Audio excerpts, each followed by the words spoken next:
In this video, I will show you all the working methods to fix error code 0xC004F213 on your Windows 11 PC. This error usually means Windows can't find a valid license or activation key. We will go through some methods checking activation settings, re-entering your product key, linking your Microsoft account to your license, and using the command prompt to reactivate Windows. Let's start right away. First method, check your activation settings. Click the Start menu, then open Settings. Go to System, then Activation. Here, look at the message under Activation State.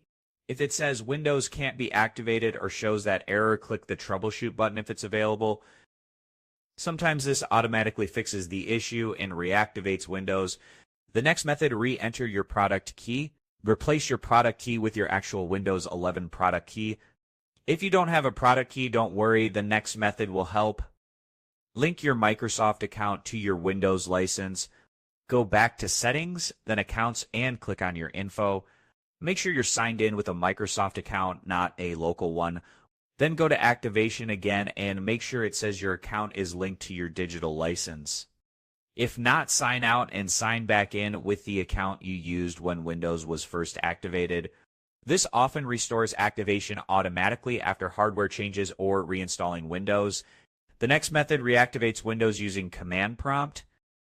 Open command prompt as administrator once more. Type the following command, slmgr.vbs/atu, then press enter.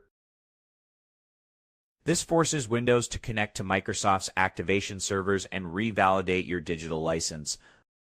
Wait a few seconds and you should see a message saying Windows is activated successfully. If you have tried all methods and still see that error, contact Microsoft support or your PC manufacturer if it came with pre-installed Windows, but in most cases, one of these tips will solve it. That's it for this video. Thanks for watching, and don't forget to like and subscribe for more quick Windows 11 fixes. See you in the next one.